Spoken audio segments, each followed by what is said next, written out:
Good morning, welcome back to another vid. Friday Brew. Got the cup of tea ready, obviously. And yes, on a Friday, a week later than I intended, but I was busy last week. And I guess that's the problem with calling something, being so specific, the Friday Brew. If you don't do it on the Friday, then you can either wait another week until you do the next one, or it becomes like the Monday Brew, like it was a couple of weeks back or 3 weeks back. So yeah, it's hard, isn't it, to find the time during the week to guarantee that you're going to get it done on a Friday. So maybe going forward, it'll just be the brew. Could be the Friday brew, could be the Monday brew, could be any day. And so yeah, the first thing I want to talk about is secondary channels. Now, I have talked about this before many times, well, a good 4 or 5 times. In fact, I think it was last year that I made a video and it was entitled something along the lines of channel variation, is it a good idea? And in that video, I think for that one I used the Star Wars Battlefront footage as well. I stand corrected, but I think I did. And in that vid I talked about the pros and cons to having a secondary channel or putting everything on one channel and being quite eclectic. And you know, I've always been of the opinion that, and I know from experience now, at least for me, that mixed channels, eclectic channels, in theory, great idea, but it doesn't really work.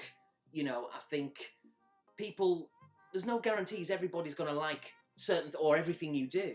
So it's all very well perhaps you personally saying, well, if you upload like a football vid or if you upload a music vid, I'm not really into that, I might just ignore it. And that's fine, and you may do that, but not everybody does. It does actually put people off subscribing to your channel.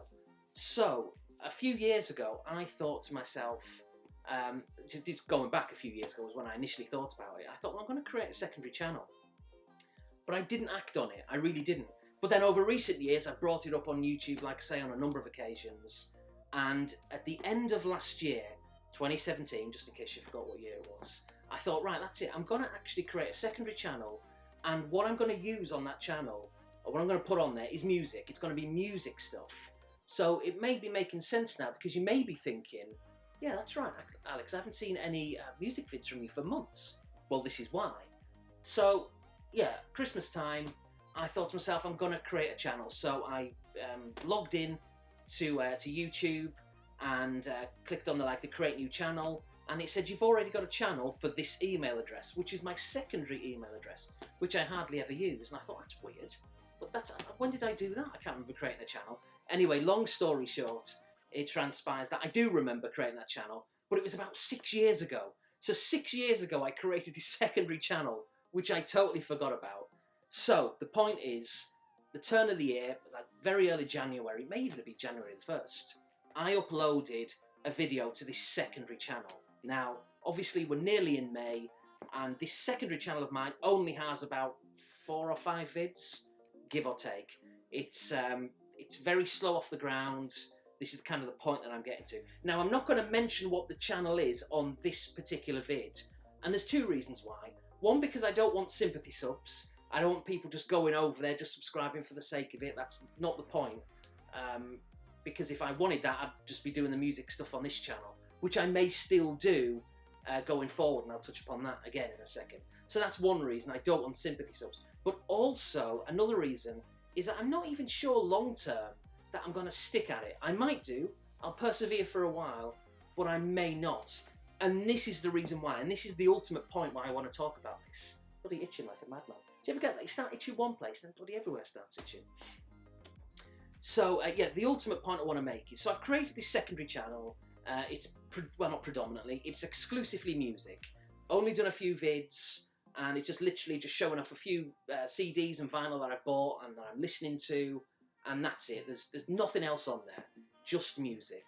But what I found, and it's just a reminder really, I knew this anyway, is that it is a nightmare starting a brand new channel in terms of recognition, in terms of comments, interaction, likes, subscribers. And it's just, like I say, it's a real reminder to me that, you know, I'm quite lucky with this channel that I've got quite a lot of subscribers, at least what I'm happy with anyway. I know there's people watching who will have way more. But good for you. You know, but for me, I'm really pleased with what I've got. And I think sometimes maybe I've taken it for granted a little bit. And perhaps I was a little bit naive. I just thought I could go off into this music, vinyl, CD community and just upload a few music vids and then expecting people just to start subscribing. And that's not how it works. It really isn't. It's very kind of cliquey. Everyone seems friendly and nice. It's fine. There's nothing bad to say against people. But it's really difficult to get noticed. And maybe if you take into account YouTube's algorithms, how that works, and how it just really doesn't help new channels, it's very, very difficult. You know, on this channel, in recent months, I've asked you if you'd be kind enough to check out a few new channels, like shout-outs, essentially. And I know a lot of you did that, and thank you, and you subscribed, and all the rest of it. And if you didn't, don't feel bad. Maybe they just weren't your cup of tea. That's fine. We can't all like the same things. But it just reminded me, you know, that more than ever, shout-outs are so crucial in helping small channels get off the ground. Because if you're watching this now, and you've been thinking about creating a channel, then it's going to be very, very hard for you to basically get a lot of subs. Some people strike it lucky. You really do. Get off to a really good start, hit the ground running, and just pure luck, and obviously because of your content as well, people may think it's great, so they subscribe. But for most people, it's really, really difficult to get noticed. So more than ever, I think shout-outs should really come back. I've kind of got one, but not really, sort of. It's somewhat of a response vid in a way. So you can check out that channel if you haven't heard of it later on when I mention it. But yeah, more than ever, shout-outs are really important. So if I do a shout-out for someone, or if you do a shout-out, I think we should really try and help each other in clicking on these channels. Don't just do a sympathy sub. Don't subscribe for the sake of it. If it's not your cup of tea, don't bother. You're wasting everyone's time, more importantly your own. And yeah, that is a waste of time. But if you like something about them, and you think they've got something to offer, then definitely subscribe. Because yeah, like I say, I've got around about 30 subs. Now, alright, it doesn't help that I've only uploaded about 5 vids in nearly 5 months. That doesn't help. But I've done with all my experience on this channel, like 7-8 years. You know, I've left lots of comments on people's channels. I've tried to interact. Excuse me. I've even casually mentioned things on other people's vids, like, oh, I picked that up on my video. Hint, hint. Check that out. You know, to try and get people watching. And there's a few people. It's worked to a degree. There are people who are subscribed. Well, 30. Who are, well, actually, of those 30, I think maybe about 27 of them, quite specific, are in the music community. So that's good, and there's a few of them are commenting. So it's kind of working to a degree, but making it widespread and getting really popular and getting a lot of subs fast, forget it. It just is not going to happen. Now, there's only, I think, 3 people who know about my other channel, and that's only because it came up in conversation. I didn't go out my way to tell them, and they didn't ask because they didn't know. So yeah, I'm not going to mention it because I may not continue with it. So I don't want you all subscribing and then me knocking it on the head, and then you'll be like, what was the point of that? So maybe in the future I'll talk about it, maybe not. But yeah, YouTube channels, if you're starting again at this moment in time, very, very difficult to get off the ground. It really is hard to get noticed. But don't let that prevent you. Really don't let it deter you, honestly. If you've got something to say, and I think you've got to be consistent with your vids. You've got to interact regularly, and maybe the gaming community, I've found, is a little bit more open to more people, or to accepting people. Again, that's not to say that the vinyl and music community doesn't accept people. It does, but it's different. I don't know how else to describe it. Because this music encompasses so many different genres from so many different demographics and ages. You get a lot of the older people who like the older bands and the old records and all that kind of stuff, and I don't really fit into that. And I think that's a massive part of the music community. You know, I buy some old stuff, but old to me is like 70s or 80s, maybe the occasional Beatles record or something, but not. I'm a very kind of modern music guy for the most part, and that doesn't really seem to be a massive place in the music community. So maybe that doesn't help as well. So I think going forward for me, I'll persevere for a while with this music channel, just for a bit. We'll see how it goes. I don't want to knock it on the head and cave in after just a few months. That's just really throwing a towel in. But I think I will bring the music stuff back to this channel. But how and when, I'm not sure. It might be like a monthly, what am I listening to? It might be a monthly, what am I buying? Or a bi-monthly thing. Or I may incorporate it into these vlogs. Like just have a section for what am I currently listening to, maybe throw it in that way. Or like I say, it could be a standalone vid. But yeah, so they will return. But just in case you've been wondering, yeah, because it's a few months now since I've done a music vid. And that's why. I have been doing them still, but I've been doing them elsewhere. I've been cheating. I'm sorry. It won't happen. Well, it will happen again. But next thing I want to talk about, now this made me laugh because I was on Twitter and I saw a tweet, oddly enough, by Steve, Gashead66. And he mentioned on that tweet that he's got a YouTube video up. So it was a link to his YouTube vid. So I clicked on it and I watched it, and it was about Facebook and how it's a cult, I think is essentially what he was calling it, and how he doesn't really like it. He wastes a lot of time on it with social media. But what made me laugh really more than anything is that he's talking about, I mean, I agree with what Steve was saying, but it was funny in the sense that he was complaining, justifiably so, about Facebook and all this kind of stuff. But he was complaining about Facebook having advertised the video, essentially, or promoted it on Twitter. And then just a few weeks back, he followed me on Instagram. So he's using all of these social media outlets, but he's kind of complaining about them. But yeah, I mean, I'm the same. When it comes to Facebook, I should say as well that Steve was saying that he's had a massive cull of people on there. And basically, most YouTubers that he had followed or were friends with, he's unfriended. And he was saying, don't take it personally, it's no offence, and all the rest of it. So he's basically just kept family on there, and his very, very close friends, and everyone else he's just kind of deleted.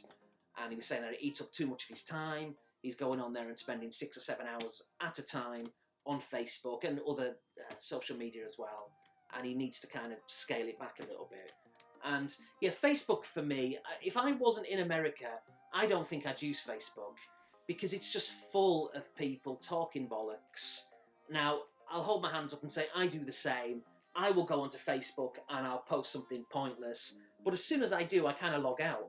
And then, admittedly, I do check it. Oh, I wonder if I've got any notifications. We all do.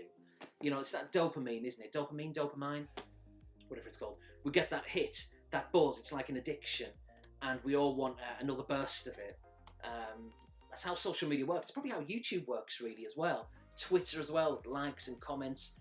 We want to be popular. We want people to follow us, to subscribe. It's just natural, inbuilt in us that we want attention. We all do, all of us, whether we make videos or not. We're all like that in different facets of our life. I mean, we may want to be like a little bit reserved as well, or we may be reserved, but we all do want a modicum of attention. That's just a fact. So yeah, with me, like I say, if I was in the UK and I wasn't in America, I don't think I'd have Facebook. If I look at my friends on Friends, I think there's like, it's quite a low amount. There's like 180 something, give or take, just under 200. And in all honesty, I'd say there's probably about 50 of them, maybe even way more than that, maybe even 100, who I haven't spoken to for 5, 10, 15, 20, 25 years, people I used to go to school with. And they've added me for the most part, or sometimes I've added them, but it's usually them adding me. Not in an arrogant way, I just can't be bothered. But if they add me, fine, fair enough. So it's full of all those people who not said anything to for years, don't know anything about them, but I'm reading about them all the time. Like they've just had a kid, they've just bought a new house, they've got a new car, look what they're having for dinner. I don't care. But I do the same. I do the same, like I say. That's just kind of what Facebook's all about, isn't it? I know there's all those kind of information being released of late, your privacy settings and all that kind of stuff. That's not clever, I don't like that. And even something about a face cam recognition that they're thinking of introducing, you forget that, no way. You know, Facebook in the past has asked me for my email address, telephone number, not email address, kind of obvious I guess, but yeah, my phone number, cell phone, landline, forget it. You're just not having that kind of, what do you need that for? And they're like, oh, well I need it because, or we need it, Facebook needs it for privacy. Just in case you forget your password. I'm not going to forget my password, don't worry about it. And if I do forget my password, that's what the email address notification reminder's for. So be careful about your details that you give away. Seriously. So, yeah, I kind of agree with Steve in that Facebook it's a bit of a cult. It's bollocks for the most part. It is a load of rubbish. It is great if you're going to use it for regularly keeping in contact with friends, with people who are your friends and who are family. And it's great as well for groups. I will say that, you know, if you're into a particular, whether it's computers, whether it's music, whatever it is, you can talk to like-minded people, buying and selling. It's a good alternative to eBay.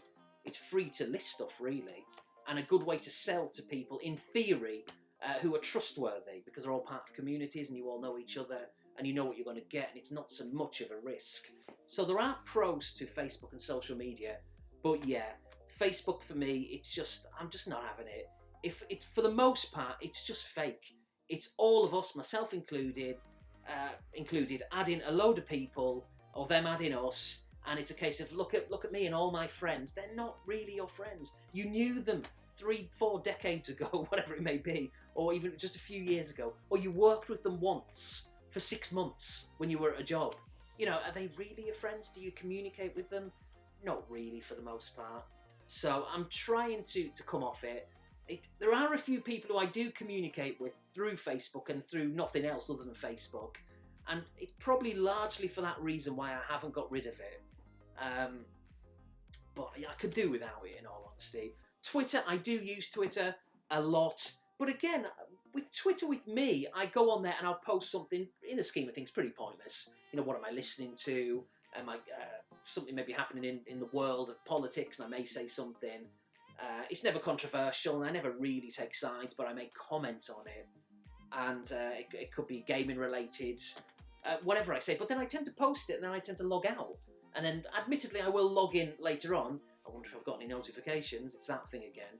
And I may respond to them, I may not. But I don't really watch other people's stuff. I don't go out of my way to look to see what people have posted. And Instagram. Instagram is one which I've had for a good couple of years, maybe more. Now, I've not used it for ages, although I did log in the other day to delete a stack of old pictures. The quality wasn't very good, and it was just pointless having them on there. So I do intend to go back to Instagram to a degree and maybe just post some things on there.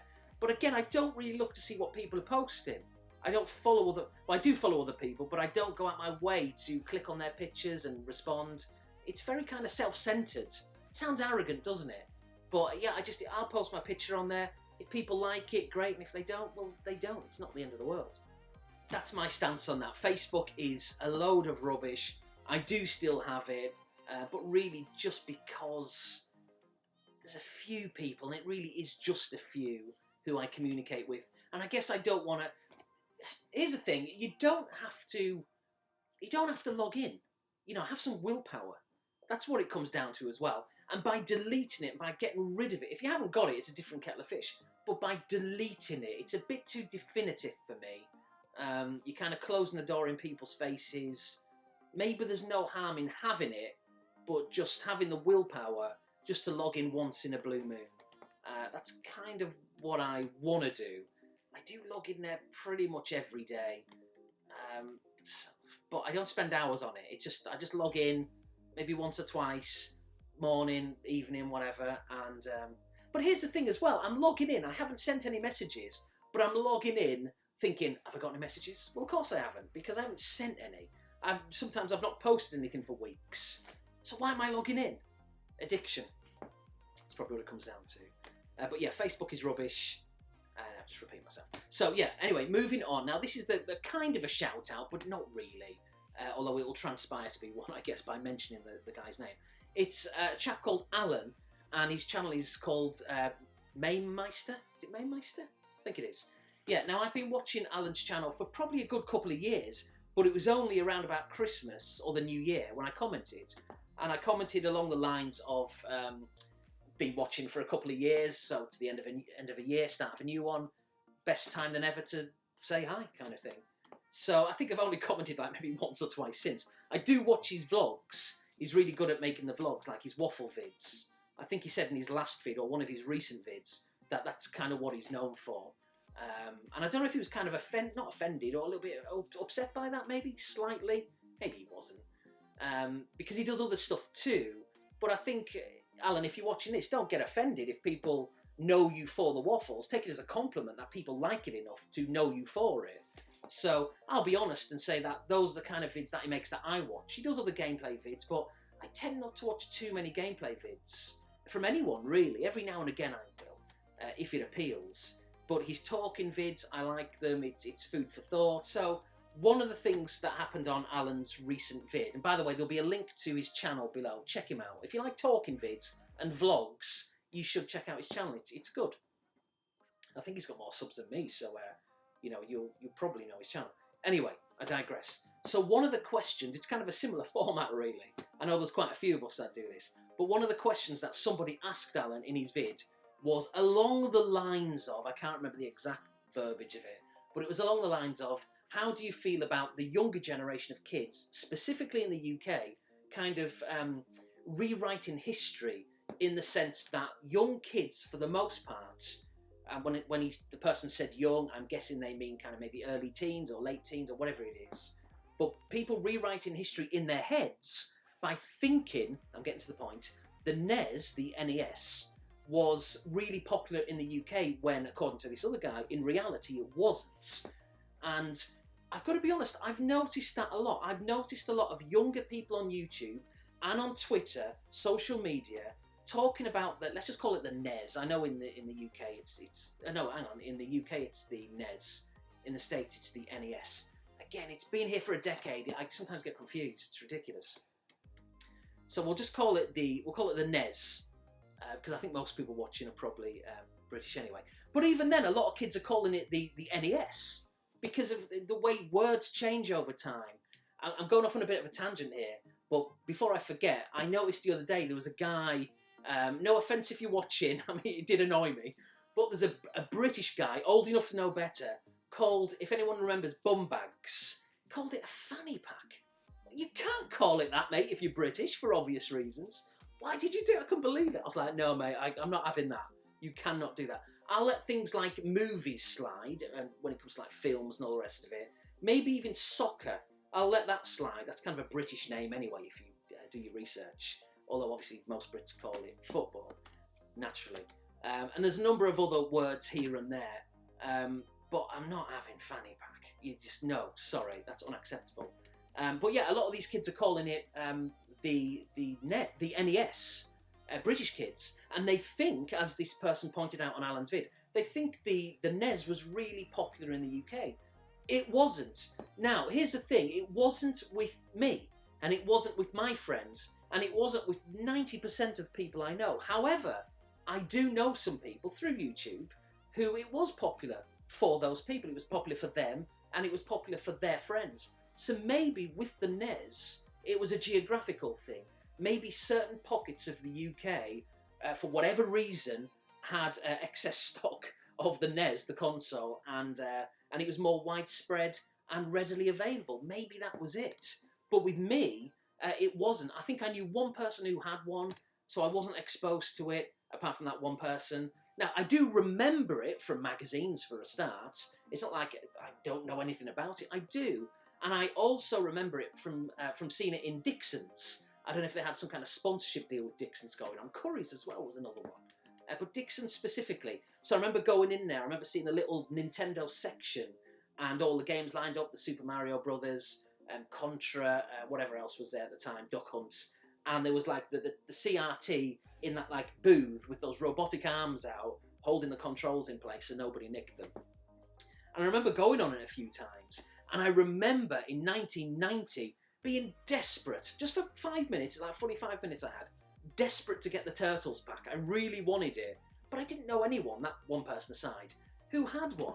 And I think the real reason, the odd pocket or two aside here and there throughout the UK, the main reason why it didn't really take off is because it was expensive. Now, the console wasn't so much expensive, but the games were. They were 30, 40 quid.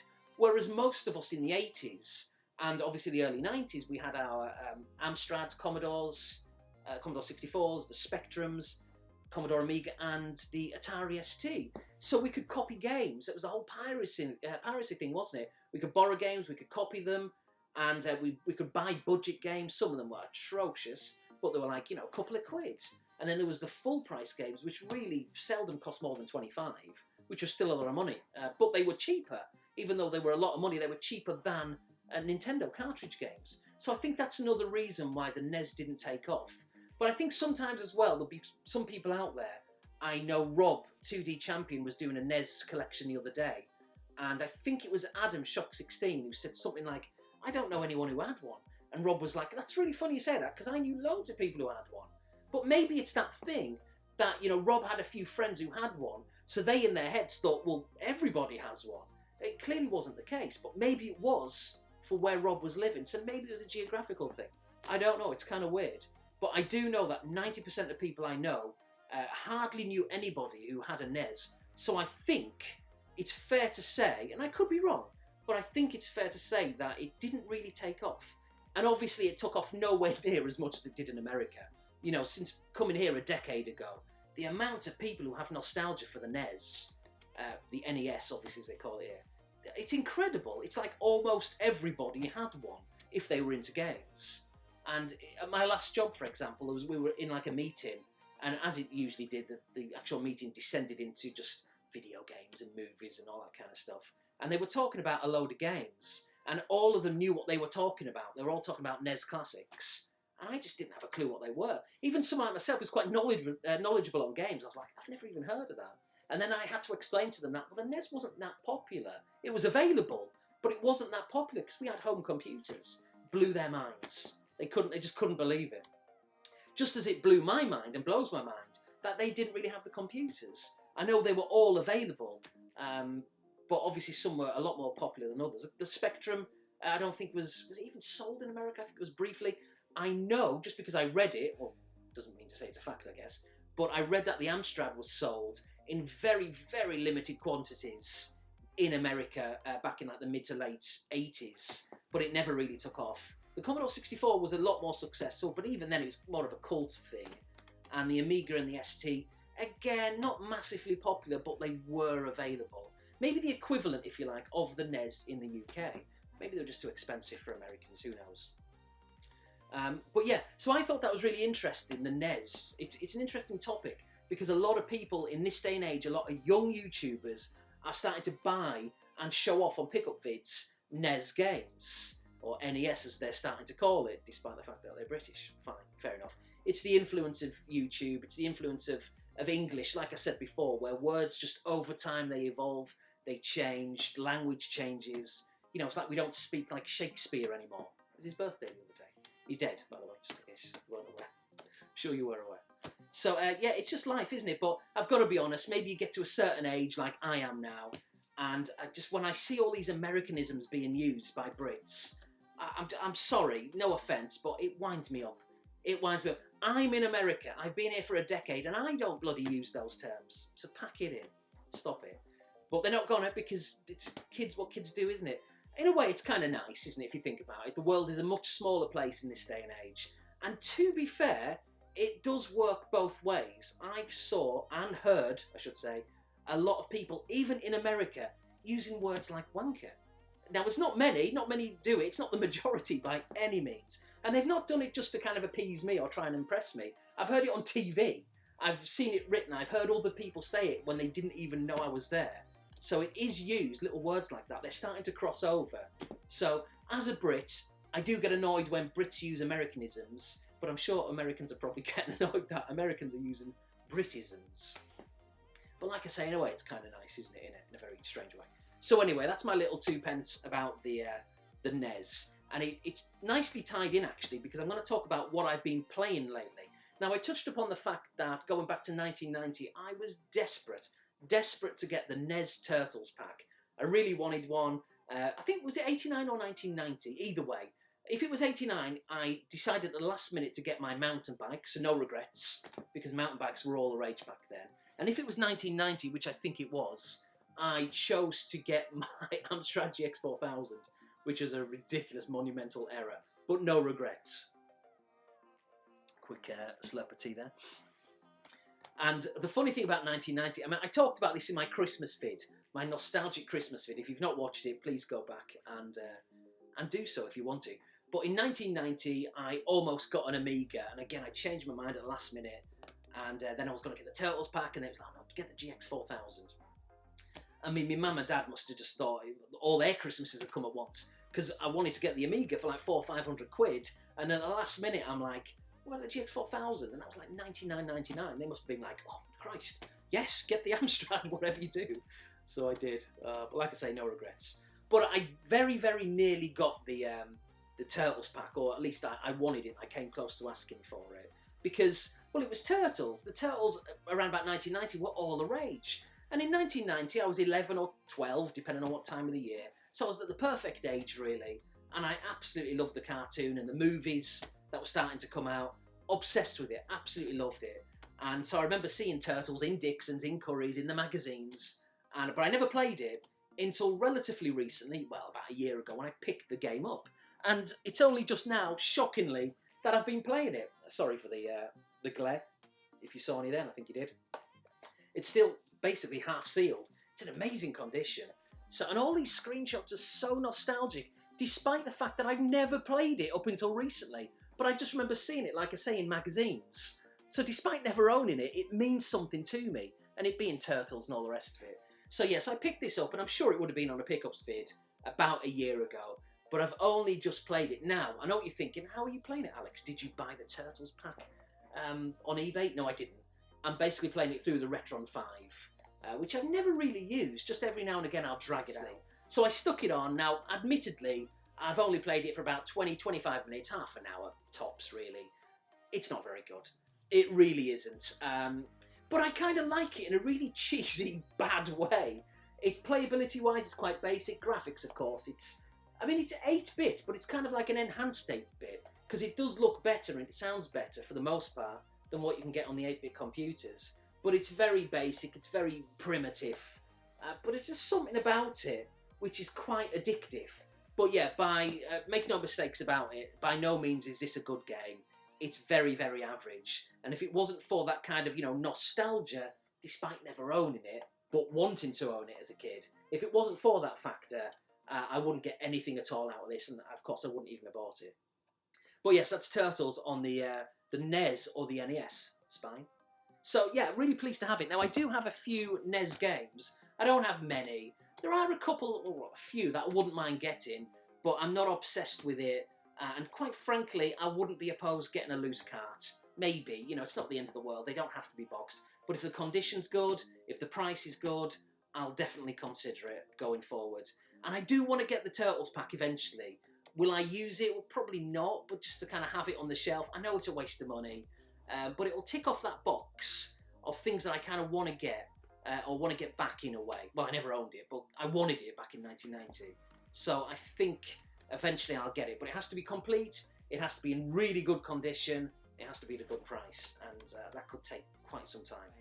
But I tell you what I have been playing more than anything, and this has taken up, well, it came out last Friday, so it's been out for a week, and this is without question the best game that I've played for years upon years. It really is, and that game is God of War on the PlayStation 4. This is a masterpiece. It is stunning beyond belief. Now, I should point out, I think it's important to point out, that I've played probably maybe 20 odd minutes of all the God of War games combined. I played the PS2 version briefly, obviously, and I just didn't really get on with it. It's not that I thought it was bad, it just wasn't really doing anything for me. But bored of it, turned it off. I do have several of the PS3 games. Going back a few years, I used to buy PS3 and 360 games like they were going out of fashion. So I was kind of collating them and collecting them more than actually playing them. So I've got them, and I put one on. I just didn't really get anything out of it. So I was really sceptical, really on the fence about this, because I thought, well, if it's anything like the others, it's not going to be my cup of tea. It's nothing like the others. This is basically, there are RPG elements, make no mistake, but it's essentially an open world game. The best comparison I can use and give is to say it's basically like Uncharted. It's like Uncharted meets The Last of Us with a bit of Red Dead Redemption in there, and a kind of open world, bit of Grand Theft Auto, kind of, no cars and stuff obviously, but that open world environment. And it's an action adventure of sorts. So if you like Uncharted, you should love this. It's that simple. It's the same kind of game, but dealing with like kind of like the Norse kind of time in history. Again, did you hear that? It's just absolutely obnoxious. I tell you what, we live in America where everyone has a gun. I'm half tempted to get a sniper rifle, and I'm not going to, obviously. Just saying, tempted, but I'm not going to. But it's just so obnoxious. It's just ridiculous. Anyway, and I don't even know if you heard it, but you probably did because that was pretty loud. So yeah, but this is so good. It's unbelievable. And also, it's important to point out that the campaign just goes on and on and on. It took me approximately, over the course of a week, 30 to 35 hours to finish the campaign. And that's not me like being stuck, that was me constantly. There's a few moments, of course, where I was like, I'm not sure what to do, and I had to kind of sit back and think about it and use logic and take my time. But for the most part, I was kind of going through it at quite a fast pace. It took bloody ages. The amount of times, probably 3 or 4 times, I think, where I thought the game was about to end, and it didn't. And in fact, it went on for like another 3 or 4 hours every time. And then it got to the point where I thought, surely this is the ending now, the way the kind of games come into it appears to be come into a bit of a finale. And then it would go on for another 4 or 5 hours. That's ridiculous. It kept going on and on and on. There's a lot of enemy variety with different creatures. There's also a lot of creatures which kind of look the same, especially some of the bosses. I'm not going to reveal any spoilers or anything. They kind of look the same, but they're like a different colour, with maybe different weapons. I don't know the backstory, if they're related in any kind of way. If so, fair enough. But you could almost forgive them for being a little bit lazy with having similar kind of enemies in some cases. But there's also, and the further you get into the game, a lot of new enemies come out. So it's not like they're rehashing all the same stuff. There's a lot of new ones where, like, 20 hours into the game, you're like, I've never seen this enemy before. And then another one will come along. So it's really, really clever. So I'd say the dialogue, the story, the graphics are amazing. I'm playing this in a 4K TV on my PlayStation 4 Pro, so that helps. But even a standard PS4, it'll probably look amazing. So yeah, the humour is really funny. There's a character in the game, again, I'm not going to spoil it for anyone, but he's Scottish, and he's quite a prevalent kind of part of the story, and he's actually genuinely funny. And the thing I like about it is that it's very kind of, I mean, humour's humour all around the world, I guess, but it's kind of very British-centric. You know, the Scottish character using words such as knob, calling people a knob and all that kind of stuff. So it's very British, you know. And also the swearing. There's a lot of swearing in the game, but it's done for the most part in a very comedic way. And we're talking full-on swearing as well, not mild stuff. It's like some of the not the ultimate word. I didn't hear that one, but every other word pretty much. But it's done in a way which isn't offensive. Maybe once or twice you could be like, is that really necessary? But for the most part, it's funny. It works really well. So everything about this game is, it's a 10 out of 10. A lot of reviews are going absolutely mental about this, waxing lyrical, giving it 9s and giving it 10s out of 10s. And for me, I've got to be honest, I didn't really want to be that person who jumps on board the hype train. But it's valid. It absolutely warrants a 10 out of 10. So if you like Uncharted and you want to play something new and you want a single player campaign, no multiplayer, no microtransactions, no DLC, not yet.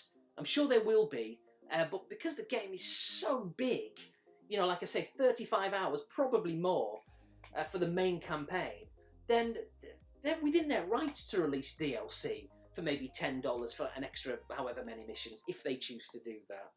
Absolutely within their rights. The game lasts for ages. On top of that, there's a load of side quests. So again, this isn't a spoiler, but I'm going to say something here. I'm not going to reveal the plot, I'm not going to talk about what happens at the end or in the middle or at the beginning, but I'll say something about about the game. So if you don't want to hear, then now's the time to turn off. But it's not a spoiler. So you all know it's an open world game. So you do the campaign. Now when the campaign finishes, you can essentially carry on in the world and still do things. You can still do tasks for people and favours and all that kind of stuff. You can still level up if you haven't already, because there's still monsters and new ones to uncover and beat and discover and all that kind of stuff. So still areas to uncover. I finished the campaign and I found that I was still uncovering new areas. And I was like, how did this happen? I thought I'd been down here, but I hadn't. So the game is very, very big. And yeah, so but the one thing I'd say is when I was playing the campaign, I did go off and do a few missions, because you can do that. You don't have to just do the mission, the main campaign, and just concentrate on that. At any stage, you can break off and do side quests at any stage. So I love that, it's freedom. But what I'd say, if you haven't played the game, just to stretch out that experience a little bit more, I'd say really try and incorporate a lot, if not all, of the missions, the side quests, the treasure hunts, all that kind of stuff. Incorporate that whilst you're doing the campaign. Because I probably did about 50% of it, and then I finished the campaign, which means I've now got 50% of the quests to go. It's still enjoyable, I'm still in the world, I'm still uncovering new areas, I'm still discovering more monsters and enemies, and I'm still levelling up and becoming really powerful. But it feels slightly empty, because I've done the main game. But that's kind of my fault. But it's still great. I'm just saying, maybe I should have taken more time out of the campaign and done the side quests. So yeah, the graphics are brilliant. One of the features in there is you've got an axe, and you can throw it into people, and then you can call it back at any time. You literally can go off and not use it for like 10 minutes, and you can call it back, and it comes flying back to you like Thor. And it's so satisfying as well when you hit people with it. They've nailed it. So I don't know what else I can say about this game, other than it's brilliant. It's absolutely amazing. It will absolutely go down as a classic on this generation of systems, without question. It's God of War. It's brilliant. It's not like the other games, the other God of War games. So if you didn't like those, don't worry about it. If you like basically Uncharted, you'll love this. So I've got to stop there because I'll just be I'll be waxing lyrical over it myself. It's amazing. The best PlayStation 4 game that I've played for maybe ever. The only other one that comes close to it is Uncharted 4. This may be better. It's certainly up there. It really is. But we'll draw a line under it there. If you've got a PlayStation 4 Pro, especially a Pro, or just a PlayStation 4, you've got to get it.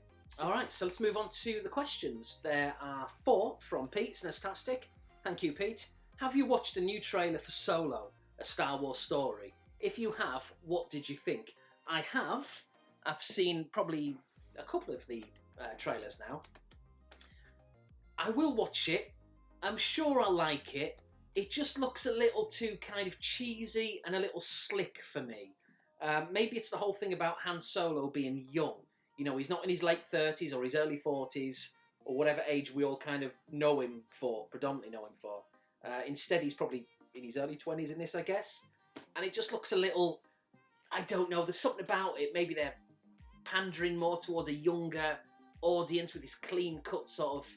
I don't know, I looked at the trailer, it sort of resembled more Blade Runner than Star Wars for me. I'm not sure, to be honest. I mean, that said, I've seen a lot of people love it, a lot of people hate it. It's a little bit like God of War, let me just quickly add that as well. This is important. I went on Twitter and I typed in a few keywords, like people saying they loved it and people saying they didn't like it. And of course, it's kind of across the board. But you always get people who like something and you always get people who don't like something. God of War is amazing. Fact, end of. But yeah, so you're going to get that with Han Solo as well. Some people are going to like the new movie, or at least how it looks. Others won't like it and they may change their mind. They may not by the time they watch it, if they ever do watch it. And with all the other Star Wars movies, which have received a very, very mixed response, I've ended up really liking them. The Force Awakens, Rogue One, and The Last Jedi. I thought they were all really, really good. There's a few things in each one of them which I wasn't too keen on. Maybe The Last Jedi more than the others. There was a few things that kind of frustrated me. But overall, I thought they were all 8 out of 10 movies. In my opinion, I really liked them. So this could be another situation, Pete, where a lot of people think, oh, you know, it doesn't look too good, yet I end up liking it. We'll see. But I'm just saying, I've got to be honest, I'm a little bit more skeptical about this one than all the others, but time will tell. And I should say as well, I love all the retro posters. I'll put some pictures on the screen now. If you've not seen them, they look amazing. I'm not going to get them, I'm not going to frame them and all the rest of it, but if you do, it'd be nice to see them on your wall, in your office or whatever. They look really cool. It's a cross between, like I say, retro and modern. Very kind of clean cuts. And, yeah, they look really, really good. I like them. I'm not one for posters. I haven't been since I was a teenager, but if I wanted to get some, if I ever do in the future, I'd be tempted to get some like that. So that's the first question. Have you had any more thoughts about the direction of your channel? Nah, it's going to be the same old, mate. What I've done for years, really, which is just variety. Like I say, I'll bring the music stuff back, which has been AWOL for the last sort of 4 months. Whether it's once a month with a pickup vid, whether it's once a month or every other week or whatever with what am I currently listening to. There could be standalone vids, or I could, as I said before, incorporate them into these brews and just have a section, you know, what am I listening to, that kind of thing, what have I bought. I don't know how I'm going to do it, but that will come back. The football vids, I'll continue with those once in a blue moon, maybe. It surprised me the other day. I did my first football vid for a few months, and the reaction surprised me. I don't know if it's because of the size, the magnitude of the game being the Champions League, but I did the Liverpool vid, and listen, you might think big deal. It's not a lot in the scheme of things, but it had 14 likes, and for a football vid, for me, it's like, bloody hell. Usually they'd get like 2 or 3 or something like that. So that made me think, I wonder if maybe I should bring them back with a lot more regularity. Not every game, I don't think I could do that. We discussed that a while ago. I wouldn't want football to take over my channel. But, you know, a 5-10 minute video every other week or something, maybe I could do that. We'll see. But there's no guarantee that those videos would take off or be successful. But still, the point is I do football vids. It's variety. I do my vlogs, which is what this is, which kind of encompasses everything. You know, everybody, well, not everybody, but most people like music. Most people like film. I've not really got any films to talk about directly. There's a question later. But I've not really watched anything, so I can't talk about it in this vid. But in recent vids, I've talked about the Star Wars movies and Kindergarten Cop. So I'm incorporating film into my channel. There's the diary vids, there's the magazine vids, there's gameplay vids, which I've not done for ages. So yeah, it's just more variety, I think, from me, which is what I've done for years. And I encourage everybody watching this, do whatever you want to do. Try it out. What's the worst that can happen if you upload a music vid? You know, you might lose 1 or 2 subscribers, but so what? I did, you know. But ultimately, once all is said and done, you have to do what you want. And I made that conscious decision about 5 years ago, when I started to incorporate music into my channel, and then football arrived again about 5 years ago. It's not like yesterday I started doing my first football vid. About 4 or 5 videos, 4 or 5 years back, I should say. I think Mancini was still in charge at City, or had just left. So that's how far back we're talking. Pellegrini had just got the job. Who remembers him? So, yeah, I love variety, and I encourage everybody to try it. And I think going forward, there's a video that I've got in mind, and I don't mind saying this. You can feel free to nick the idea if you want. But if it works, I'm going to look into it. I'm going to do a video using Instant Street View, the website, and I'm going to talk about many things, really, nostalgia related. And I'll show you where I used to kind of hang out and things I used to do, a lot of anecdotes. It'll be very nostalgic. But the one that I've got in mind to do first will be my paper round. I'm going to talk about the paper round that I had. And if I remember, I'll talk about the street and show the streets using Instant Street View. And so it might not work. It might be rubbish. But we're going to give it a go. And we'll see if it works. But heads up, it might be appalling. So, yeah, long story short there, Pete. Have I had any more thoughts about the direction of my channel? No, I haven't. Because I'm just going to do what I've always done. Or in the recent years, last 4 or 5 years, which is just being eclectic. And I encourage everybody to do the same. Or maybe you just want to be a gaming channel. And if you do, that's absolutely fine. Nothing wrong with that. But just do what you want. Do what you want to do. That's the most important thing. Question number 3. What channels are you watching the most these days? Well, again, a mixture of everything, to be honest. A lot of... no one that I can think of specifically. There's the gaming stuff. I'm watching a lot more vlog vids. Really, I can't think of anyone off the top of my head, but people who just talk about life. Again, like I'm trying to do with these vids. What am I listening to? What am I playing? What am I watching? Maybe a take on things that are happening in life. Answering questions to make it as varied as possible. I'm watching a lot of those kind of vids. Old football clips, interviews from the 80s and the 90s. A lot of political stuff, but nothing heavy. Not modern politics, because that's enough to depress anybody. But a lot of kind of historical events, like going back about 2 weeks ago, I watched about 4 hours worth of the miners' strike, Arthur Scargill, and all that kind of stuff from like the mid-80s, like late 70s up into like 84, I think, wasn't it, when it kind of reached kind of fever pitch. And I just found it fascinating. It's not that I didn't know about it, I did, but I wanted to learn more. So I watch a lot of kind of documentaries on... or news clips and things that are around at the time. It's not even retrospective ones, and those can be good as well. It's good to look at things with the benefit of hindsight. But I've really enjoyed watching a lot of things like Panorama and Question Time, ones which have been uploaded on YouTube from like the 80s. So you really get a mindset into how people are viewing certain things. I was watching one the other day about the European Union, a big debate on the BBC about the European Union with like all the people, I don't know who was the host, I forgot her name. I recognised her from when I was a kid, watching her on the TV, but I can't remember her name off the top of my head. It was on the BBC, and they had a big like studio audience talking about the pros and cons to being in the European Union, which of course is very relevant today. And I found it fascinating. A lot of the people having some of the same concerns now that they did back then, and a lot of the people who are very pro-Europe saying the same things now that they were saying back then. So it's like nothing has changed. Nothing has changed. People are still either for it or against it. It's kind of funny. A bit of an eye-opener as well. You know, we just think Brexit is this new thing that people are just starting to talk about this last couple of years. It's like they've always talked about it. It's always been a hot topic. So yeah, I love all that kind of stuff. So that's what I'm into these days. I still obviously watch gaming channels. There was a spell maybe a few weeks back or a few months back where I started to watch less and less gaming stuff. But in recent weeks, I've started to watch a little bit more. I think sometimes it's that thing where you take a step back and then when you go back to it, you appreciate it a little bit more. So I've started to get into the gaming thing a little bit more now. But I definitely did need to take a step away. And now I have. I'm enjoying it a lot more. Question number 4. If God is real... Well, he is. God of War. If God is real, where is he or she? Hiding? Invisible? On another planet?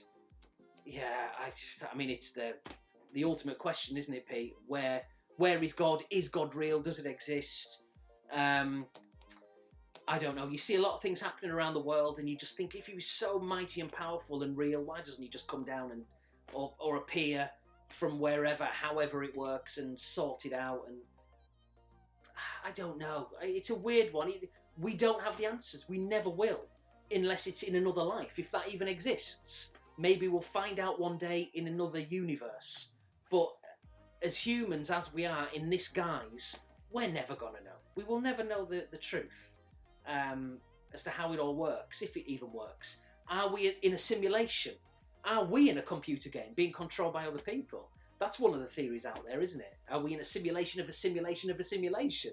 You know, how does it all work? It's really kind of fascinating and can just blow your mind and screw with your head and can make you feel a combination of a little bit scared and sort of nervous, which I guess is kind of the same thing, really. It can freak you out if you dwell about it or dwell on it too much and think about it too much. So I try not to. You know, and at the end of the day, all the religions as well, there's so many gods out there that people believe in. They can't all be right. Some of them are going to be wrong. So maybe they're all wrong. Maybe there's one God, maybe there's no gods. Maybe we're all gods and we just don't know it. Who knows how it works, Pete? It's just a fascinating subject. But yeah, you see the bad stuff happening around the world. You see people just doing stupid things in life, you know, that make the news all the time. You see like young kids, but what's that thing in the UK?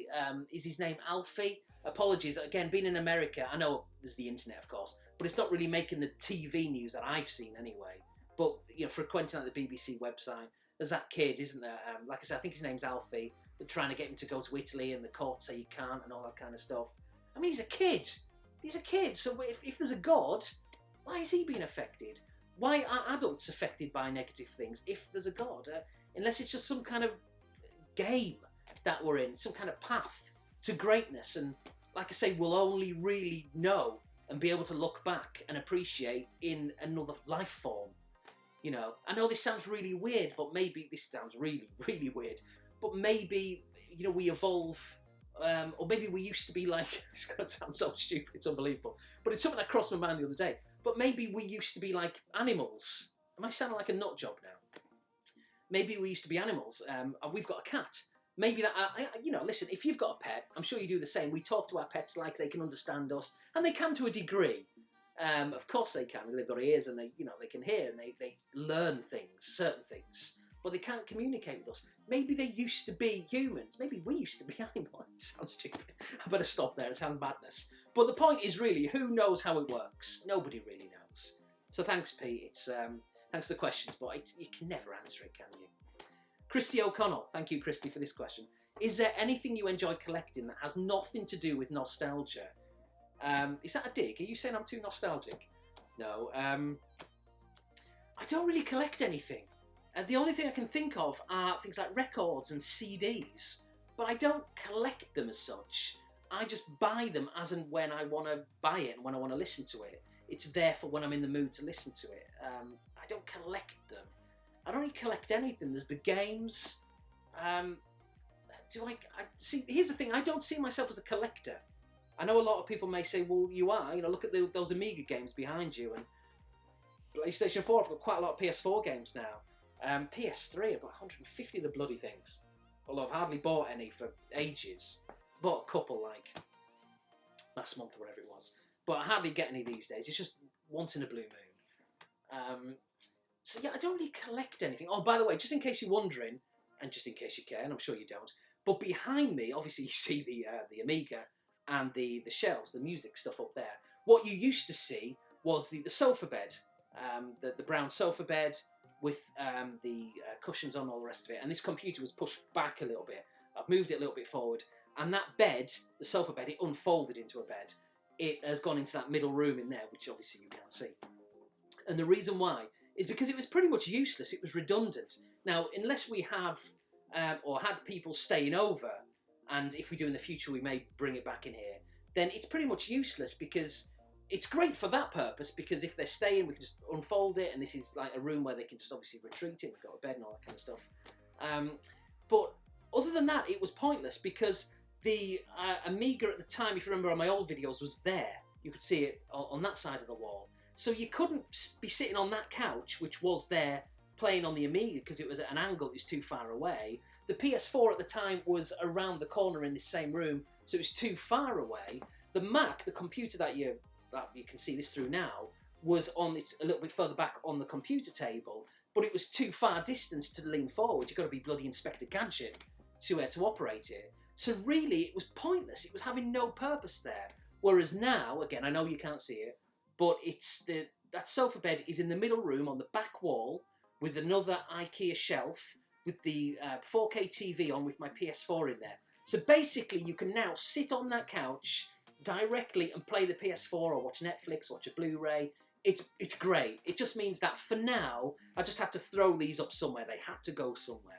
So for now, this setting is with these things behind me. They're probably going to move quite a lot until I find the right balance and the right blend.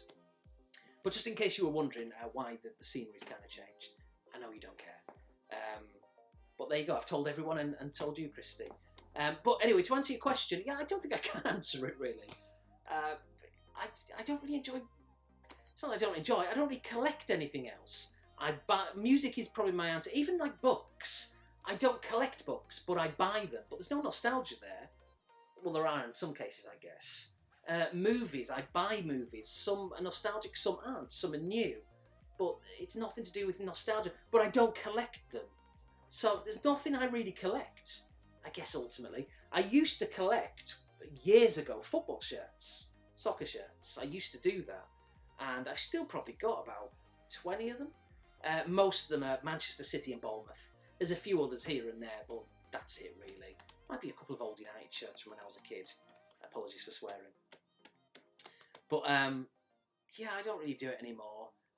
Football shirts, like video games, like anything these days, there's a lot of counterfeits around, and it really makes you think twice about spending a lot of money on them. So yeah, music really, Christy, but again, I don't really collect them as such. So thank you, Christy. The next question is from Muzz, which is Murray. Muzz 24/7 365, available any time of the day, any time of the year. What internet connection speed have you got, and is it expensive? I was expecting the US to have blazing fast internet, but it doesn't always seem to be the case.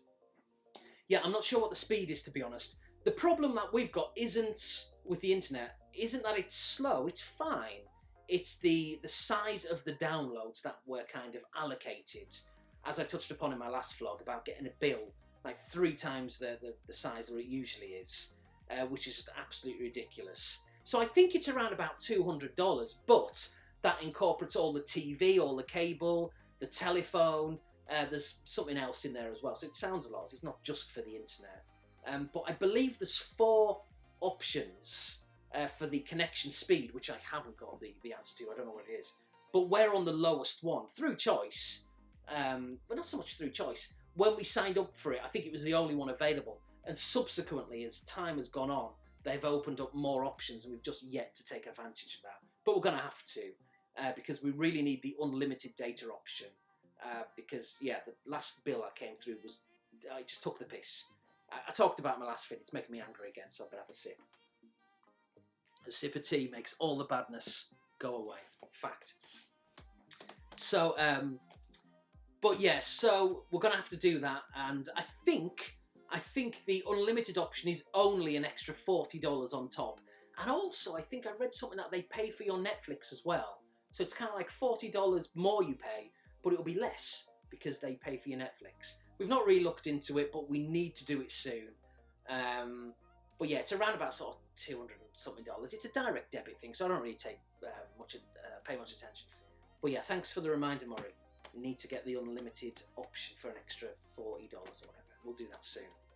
Next question is from Mark DeVries. How high do the Championship Manager games rank among your favourite games? My favourite game is Championship Manager 96-97. I prefer it over 97-98 because on 97-98 the board sack managers more often. I don't like to get sacked, so I prefer 96-97. Yeah, well, I don't really get sacked very often, Mark, because I'm a good manager. So I'm not even joking, I hardly ever get sacked. But sometimes if it's not going well, I'll turn the game off and I'll start again. So maybe that's probably why I don't get sacked, because I cheat. It's ridiculous. But no, to be honest, I usually know who to buy and who not to buy.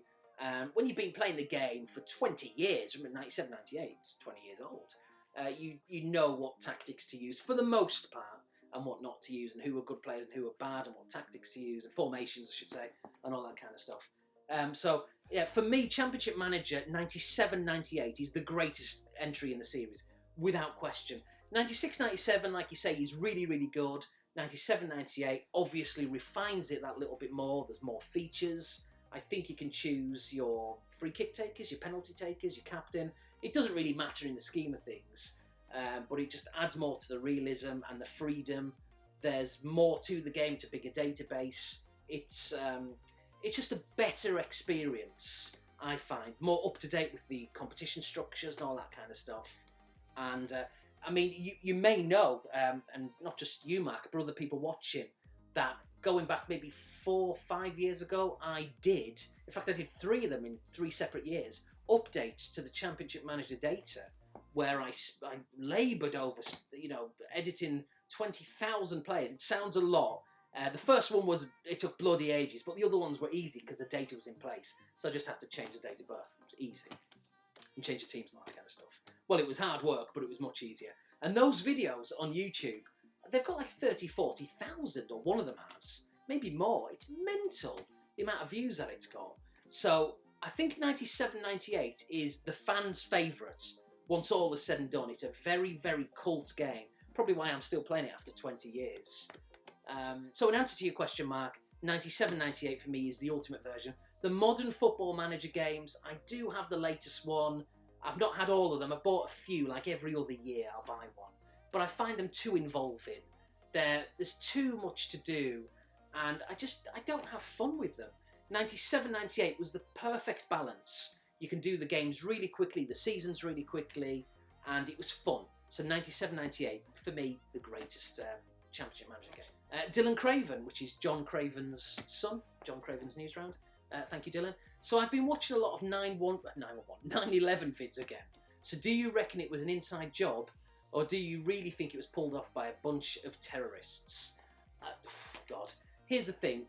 If you watch any conspiracy video, I touched upon this quite recently, a few vlogs back. I can't remember, was it about the moon landing maybe? I can't remember what it was. But if you watch any conspiracy video, you walk away from it thinking, do you know what? That's interesting. That's very interesting. How do you answer that? But then you watch something to counter that, where people are against the conspiracy, and you'll be like, yeah, actually that makes sense. So who knows? Who knows what the truth is?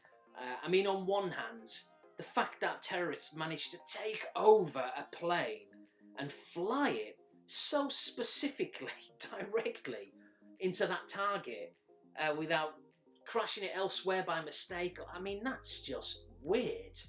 But, I guess if they were trained for it, big if, fair enough. But It's weird. It's very weird. I don't know the facts on it. I've got to be honest, and I don't want to commit to saying what's true and what isn't, because you know what the internet's like these days. Things are said, and then people start to believe things which actually didn't happen, but everyone seems to think it did. But wasn't there something about one of the towers, or a tower somewhere else coming down? But it hadn't come down. But on live TV, they were reporting it had fallen down when it was in the background or something like that. I don't know if that's true or not. So maybe people getting their wires crossed. I don't know. It's very odd. You know, and then there's the whole rumours, again, whether it's true or not, I've no idea, about the buildings already being pre-laced with explosives, and you can apparently see them going off before the planes hit, and it's really, really weird. It's the whole thing about governments, and it's very dark, and what happens, you know, who knows? There's a lot of things that happen in this world, without sounding like a conspiracy theorist. I think we can all agree on this. There's a lot of things that happen that we'll never know, maybe for the better, which take place. And if we found out the truth, whatever it is, 9/11 or anything for that matter, we may be absolutely horrified and frightened, or maybe relieved in some cases, why things panned out the way they did. So I'm not sure, Dylan, and I'm not sitting on the fence. I just don't know. It was horrific what happened, though. Oh, God. I mean, those images of people jumping, Jesus. I mean, I remember seeing it at the time. And I've never listened to it, and I never ever will. I heard about 3 seconds of it, and I had to turn it off. It was horrific.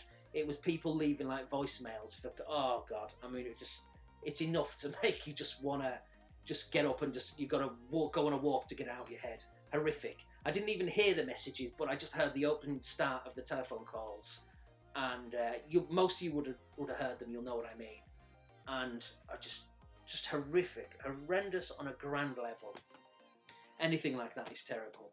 So, if it was an inside job, for people to inflict that pain on other people would be just utterly unforgivable. Utterly unforgivable. It's unforgivable anyway for anyone who did it. But I don't know if it was a conspiracy job. I suspect it wasn't, but you just don't know, do you? I really don't know, Dylan. I'm not qualified enough to talk about it, but there's a few things on there which do make you raise an eyebrow and think it does look a bit weird. Next question. Talking about Star Wars, any thoughts on the Upcon? Let me read that again. Talking about Star Wars, any thoughts on the up and coming, I think you meant, obviously, Solo movie? Well, I've just talked about it a few minutes ago. Yeah, a little bit sceptical, but I'll watch it. Who knows? Time will tell. Next question. Is there a game genre you'd like to get into, but something about it puts you off? Yeah, I think maybe for me it'd be like those kind of, again, God of War. God is very prevalent in this.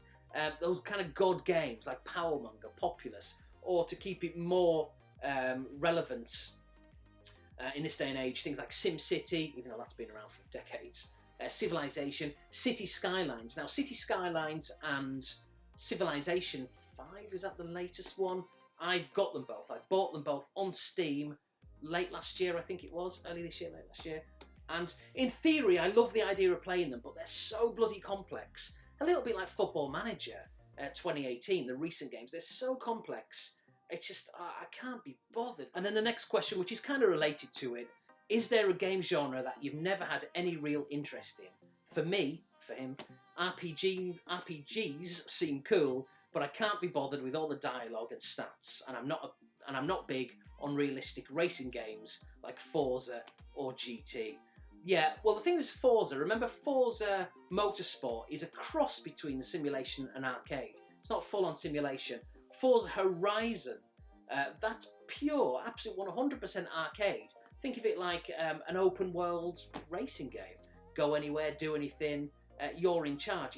It's the most arcade game you'll ever play. But anyway, in answer to the question, is there a game genre you've never had any real interest in? Maybe something like, yeah, RPGs for me, maybe.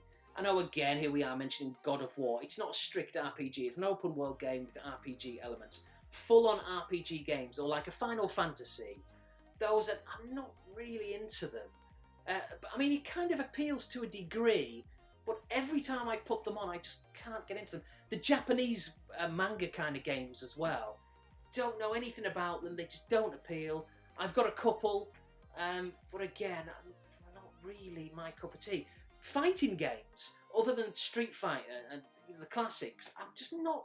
It's like I buy them because I want to get into them, but when I play them, I get bored really, really quickly. Maybe because I'm not very good at them. There's a lot of button mashing. When I do well, it's usually as a result of just whacking a load of buttons. Don't ask me what I did. I've no idea. Alex, how did you get that trophy on the PlayStation 4 for that Street Fighter game? Don't know. Just whacked a load of buttons like a lunatic. Completed the game just doing that.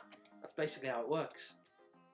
So yeah, RPGs for me as well, Dylan, I think is something slightly different in the sense that, you know, well, I say slightly different. You do say they seem cool, but you can't be bothered. Yeah, similar with me. They look interesting. They probably are my cup of tea if I devote the time to it, but I just can't be bothered, essentially. Swig of tea.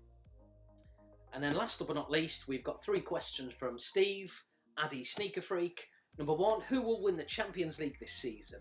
A quick summary of each of the last 4 contenders.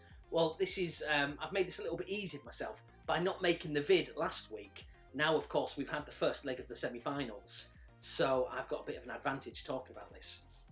So yeah, we've got Liverpool, Roma, Bayern Munich and Real Madrid.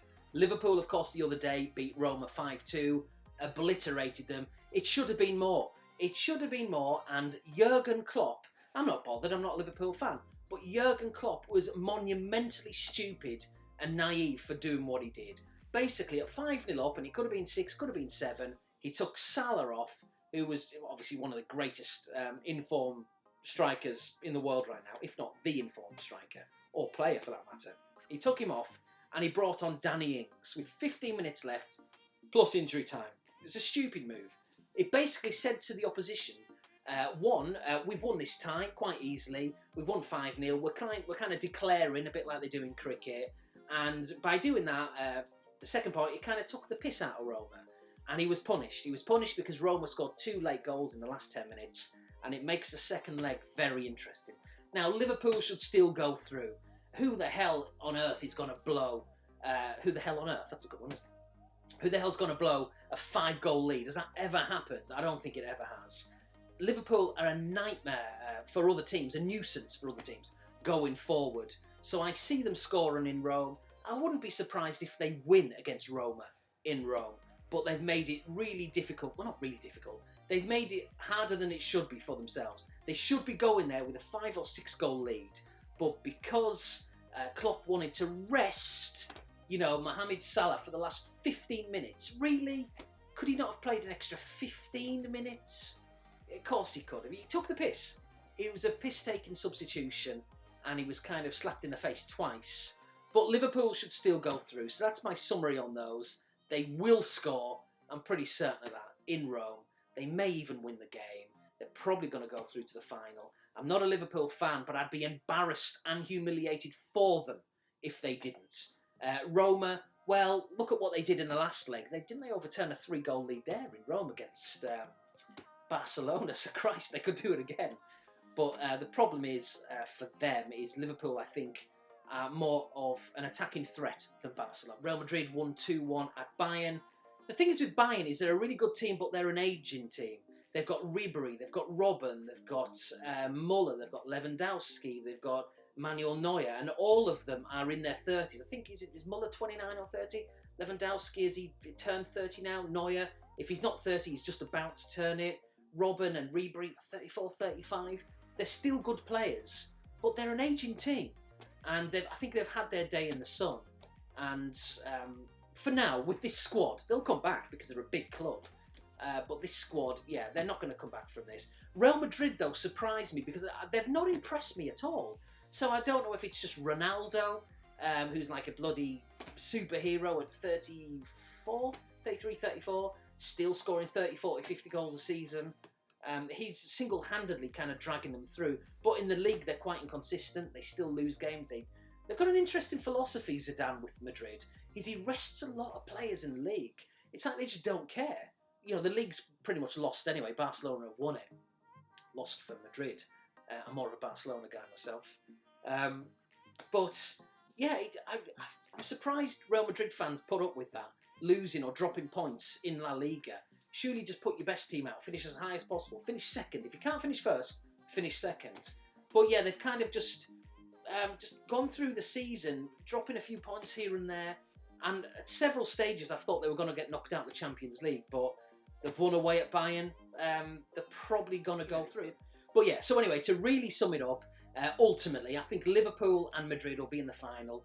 In theory, Liverpool should beat them. I think Liverpool are a better team than Real Madrid. So, barring some kind of absolutely catastrophic nightmare, Liverpool will make it to the final and they should win it. They really should. If they don't get to the final, my God, point of principle, I think Klopp should either resign or be sacked. I don't even think I'm exaggerating there, because to blow a 5-goal lead is just, in a sporting context, unforgivable. It would just be ridiculous. Really, really would. So that's that. Anyway, next question. Five best Sylvester Stallone movies. I've got to be honest, I did have a look through the list of his movies, his filmography, and there's a lot of rubbish on there. There's also a lot of movies which I've not seen, which I really want to. Still not seen that, 20 years old, like Copland. Really want to watch that. Things that I haven't watched for 25 years, maybe more. 30, yeah, about 25 years. Oscar. I know it's not particularly good. It's not going to win an Oscar, put it that way. Stop or My Mum Will Shoot. Rubbish, but I'd like to watch it again. Because when was that? 1993. I've not seen it since 93. Oscar was like 91, something like that. So I want to watch it again. They're cheesy movies, but I love that era. It's nostalgia, it's youth, it's all the rest of it. Absolutely love it. Hence watching and waxing lyrical over Kindergarten Cop in my last brew 2 or 3 weeks back. But I've got a little bit of a list here. Rocky. I think you've got to have Rocky on there, really. It's a brilliant movie. Defined boxing movies. There's not been many, has it? Not really. There's been a few. So I'd have Rocky there. Rocky 4. Am I cheating here a little bit by having 2 of the same franchise? But Rocky 4 is probably the most iconic, arguably, if you discount the first one. With Ivan Drago, Dolph Lundgren, of course. Speaking of Kindergarten Cop, Dolph Lundgren was in Kindergarten Cop 2, which came out last year, which I've not seen and I won't see because it's just pointless. A pointless movie, if ever there was one. But yeah, as Ivan Drago, a brilliant kind of iconic cult character in film, and it's just a brilliant movie. Demolition Man, I really liked it first time round. I've not seen it for years. I do want to watch it soon. When I do, I'll talk about it on a brew. And same with the next movie. I've not seen it for years. Cliffhanger. I don't know if that's a popular choice with Sylvester Stallone movie fans, but I quite liked it. One of the things I liked about Cliffhanger, I forget the lady's name, but she was in Cliffhanger and she was from a TV show around about the same time called Northern Exposure, a Canadian kind of drama soap thing. And I used to, as a kid, when I was like 14, 15, I used to be really attracted to girls with that short hair, which was really popular at the time. Emma Forbes being the big kind of example that springs to mind. I think maybe Lisa Stansfield had a sort of similar kind of short hair, but definitely Emma Forbes did. And there's a couple of girls that I went to school with had that short hair because it was the thing at the time, and it was like bloody hell. For whatever reason, as a young Alex, as a young Blue Tonic back in the day, it ticked my boxes, as it were. I loved it, and she had that short hair at that time. So, and then last but not least, Rambo First Blood. I think you've got to have a Rambo movie in there. I've not seen the last one he did. That was a good few years ago now. It's pushing 10 years, isn't it? I do have it, but I've not watched it, which is ridiculous. I started to, and then I didn't go. Last but not least, footy boots and trainers. What did you wear growing up? Well, football boots, I think technically, my first pair would have been like 84. I was very, very young. And it was a pair of Golas. They weren't very good. They were basic, but they did the job. And they were rubbish. The first pair that I chose myself would have been around about 86 time, 87. And it was a pair of Quasars. And at the time they were sponsored and worn by Gary Lineker. So I absolutely loved those. I had a quick look online. And from memory, the ones I had a yellow kind of illuminous logo. Like that kind of square. It's not square, it's like a circle with like a line through it or something. I can't quite remember what it looks like. But I'm sure mine was Illuminous, but I couldn't quite find it when I looked on Google. But what I found was one with kind of Illuminous colours, but the logo was white. So maybe the mind plays tricks over the years. Maybe the one you're seeing on screen is the one I had. But then I looked again a little bit deeper, and there was loads of different colours and loads of different variations. So maybe the one that I had, I just haven't found yet. So I think the next ones I got were New Balance. And the reason why I got New Balance was because of Brian Robson. Yeah, I know he's a United player, but he's a brilliant player. And as a kid, and I've talked about this many times, here I am again, making myself look stupid. But I did kind of bounce back and forth between United and City as a kid, not now. And so I loved Brian Robson. He was a great player and a very inspirational kind of leader. So, yeah, the fact that he wore New Balance meant that, well, I had to have New Balance as well. And I also had a pair of Robson gold shin pads. They didn't have any, you know, like Niall Quinn or Paul Lake shin pads back in the day. So Adrian Heath or David White or any of that kind of stuff. Did I say David White? You did. So, yeah, Brian Robson was the next best thing for me at the time. So I had them. And then after that, I probably gravitated towards... I'm sure there was a pair of Umbros that I had. I just can't quite remember what they were. And then I think I must have got a pair of Puma King back in like the early 90s, 92, 93. They were massive. They were with me and my friends. And when it came to trainers, well, Steve, you're a similar age to me. I don't know if you're slightly younger or you might be slightly older. Apologies if I've aged you. But we're around about the same age, give or take either way. So you'll probably know, as well as I do, that for us Nike Airs were massive, with those bubbles on the side of the trainers. And every Christmas, so it seemed, from that late 80s through to the early 90s, I always would circle a few pairs in the catalogue, Argos, K's, Littlewoods, and I'd want a pair. But they were £100 or more for some of these. And but I did have a couple of pairs, but I didn't always get the ones that I wanted because of the price. But I absolutely loved it. I had a pair, my friend had a pair as well, of Andre Agassi trainers. They may have been Nike, or were they Adidas? Not sure. I've got a feeling they were Nike Air as well, but I loved those. Converse were massive. I used to have a pair of those. Puma Disc. I had Puma Disc in the early 90s, so get rid of the shoelaces. Who needs shoelaces? It's 1991. Just turn the disc. Does it for you. But that trend didn't really last. Reebok pumps, that's another one. I had a pair of those. Again, just if you want to just pump it up and get like, did they increase the height? Or did they pad them out a little bit more? I can't quite remember how it worked. But it was pretty stupid. But they were really popular, again, for me in my early teens at the time. So I had a pair of those. So that's just a flavour. But I know, Steve, your Adidas collection is ridiculous. You've got so many trainers, it's mental. They must be worth a small fortune. So I've got your address now. I'll be around your house, might nick a few pairs. Borrow, obviously. Okay, so that just about wraps up another vlog, another video. I'll be back in 2 weeks' time with another. If you have any other questions, then please feel free to ask me. And as long as there's no repetition, and you know, because what I don't want is answering a question and then a week, 2, 3, 4 weeks later, like within a short time space, answering it again.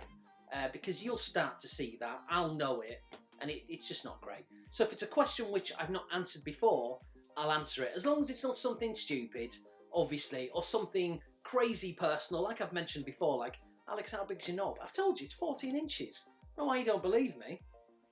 Alright, well, I was lying. It's 15. It's not really 15. I was lying again.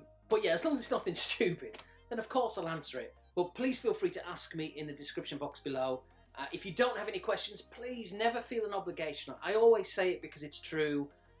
It's just extra content. The videos will go on that little bit longer if you like the longer vids. If you've got no questions to ask, then I'll just presume that you like the shorter vids. Simple as that. But there's a timestamp, so you can use those, right? That's what they're for. So anyway, until my next vid, thank you very much for watching.